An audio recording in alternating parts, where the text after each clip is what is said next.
मैं हूँ पूजा नायक। आप सभी को मेरा प्रणाम। आज हम 10वीं कक्षा तृतीय भाषा हिंदी के बारे में अध्ययन करने वाले हैं। आइए देखते हैं बसंत की सच्चाई। इस पाठ के लेखक हैं विष्णु प्रभाकर। मानव जीवन का यथार्थ चित्रण करने वाले लेखकों में विष्णु प्रभाकर जी का महत्वपूर्ण स्थान है। उनका जन्म 21 जून 1912 उत्तर प्रदेश राज्य के मुजफ्फरनगर के मीरपुर में हुआ। पंजाब में शिक्षा पाकर वही 15 वर्ष तक उन्होंने सरकारी नौकरी की। सन 1955 में आकाशवाणी केंद्र के दिल्ली केंद्र में नाटक निर्देशक बने। 1.5 वर्ष बाद वहां से त्यागपत्र दिया और तब से स्वतंत्र साहित्यिक के रूप में जीवन यापन कर रहे थे। विष्णु प्रभाकर जी गांधीवादी लेखक माने जाते हैं। उनकी प्रमुख रचनाएं हैं धरती अब भी घूम रही है, आवारा मसीहा, तक के बंधन, निशिकांत, दर्पण का व्यक्ति, युगे युगे क्रांति, गृहस्थी आदि। उनकी मृत्यु 11 अप्रैल 2009 को दिल्ली में हुआ। पाठ को जानने से पहले पाठ के आशय को भी जानना बहुत ज़रूरी है बच्चों। इस एकांकी में स्वाभिमान, परदुःख कातरता जैसी मानवीय भावनाओं का सुंदर चित्रण किया है।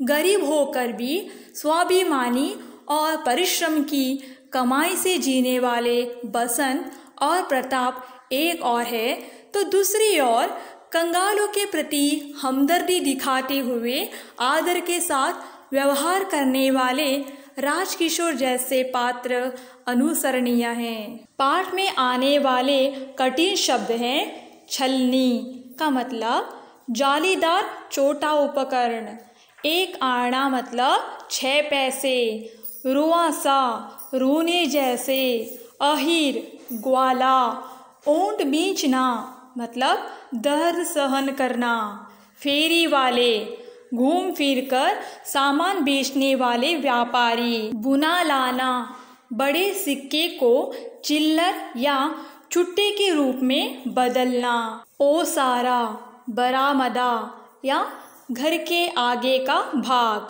व्यग्रता व्याकुल बेचैन। एकांकी में आने वाले पात्र हैं बसंत, एक गरीब शरणार्थी लड़का, प्रताप बसंत का छोटा भाई, पंडित राजकिशोर एक नेता, नौकर अमर सिंह, डॉक्टर तथा 2 राह चलने वाले व्यक्ति। आइए सुनते हैं। छन्नी ले लो, बटन ले लो, दिया सलाई ले लो। साहब बटन लीजिए, देशी बटन। साहब दिया सिलाई लीजिए। नहीं भाई, कुछ नहीं चाहिए। साहब सवेरे से अब तक कुछ नहीं बिका है, एक तो ले लीजिए। तुम तो अच्छा, तुम्हें पैसे चाहिए? ये लो पैसे और जाओ। नहीं साहब नहीं, मैं पैसे नहीं लूंगा, यह तो भीख है, मैं भीख नहीं लूंगा। आप छन्नी ले लें। भाई मेरे पास पूरे पैसे नहीं हैं, होते तो ले लेता, नोट हैं।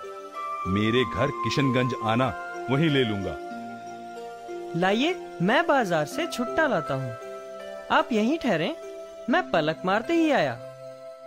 कहिए पंडित जी, आप यहाँ कैसे? भाई एक लड़का छन्नी दे गया और मुझसे नोट लेकर भुनाने गया है, अभी तक लौटा नहीं। 15-20 मिनट हो गए। तो बस अब वो नहीं आएगा।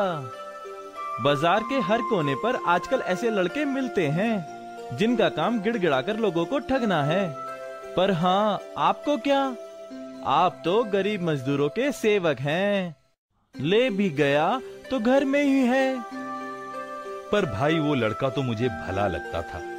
चलो कोई बात नहीं, समझेंगे। 1 रुपया देकर ये भी एक पाठ पढ़ा। क्यों भाई, पंडित राजकिशोर कहाँ रहते हैं? कौन? वे जो मजदूरों के नेता हैं, वे उस नीले पर्दे वाले घर में रहते हैं। क्यों भाई, क्या बात है? जी मुझे मेरे भाई ने भेजा है। आज दोपहर को उसने आपको एक छन्नी दी थी। आपसे नोट लेकर भुनाने गया था, किंतु जब भुनाकर लौट रहा था तो मोटर के नीचे आ गया। उसके दोनों पैर कुचल गए। वो बेहोश हो गया, इसलिए आपके पैसे देने न आ सका। बड़ी मुश्किल से उसे घर ले गए। बड़ी देर में जब उसे होश आया तो उसने मुझे आपके पैसे लौटाने को कहा। मैं आपके 80 पैसे लाया हूँ। तुम्हारे घर में कौन है? कोई नहीं, मैं और मेरा भाई। हम दोनों भाई भीखू अहीर के घर में रहते हैं। दंगों के दिनों में हमारे माँ बाप को किसी ने मार डाला। बच्चे रो मत, मैं अभी तुम्हारे साथ चलता हूँ। अमर सिंह, मैं अहीर टोला जा रहा हूँ। तुम इसी वक्त डॉक्टर वर्मा को लेकर वहाँ जल्दी आओ। भीखू अहीर का घर पूछ लेना। बड़ा दर्द है। दर्द नहीं तो क्या आराम मिलेगा? अस्पताल चला जाता, वहाँ आराम मिल जाता। चाचा, तुम ही अब मुझे अस्पताल पहुंचा दो। मैं पहुँचा दूँ? हैं, मुझे बड़ी रकम सौंप रखी है। यह रहा साहब। आप आए हैं, आप न जाने क्या सोचते होंगे। चिंता न करो बेटा, मैंने डॉक्टर को बुलाया है, तुम ठीक हो जाओगे। हेलो पंडित जी, तो ये लड़का है? मैंने भी इसे बाजार में देखा है। ऐसा लगता है कि इसके एक पैर की हड्डी टूट गई है। इसे अभी अस्पताल ले जाना चाहिए। मैं एम्बुलेंस के लिए फोन कर आता हूँ। जब तक मैं नहीं आता आप यहीं रहें। इसे बचाना ही होगा। ये गरीब है, पर इसमें एक दुर्लभ गुण है, ये ईमानदार है।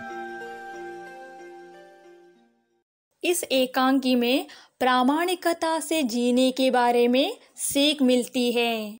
धन्यवाद।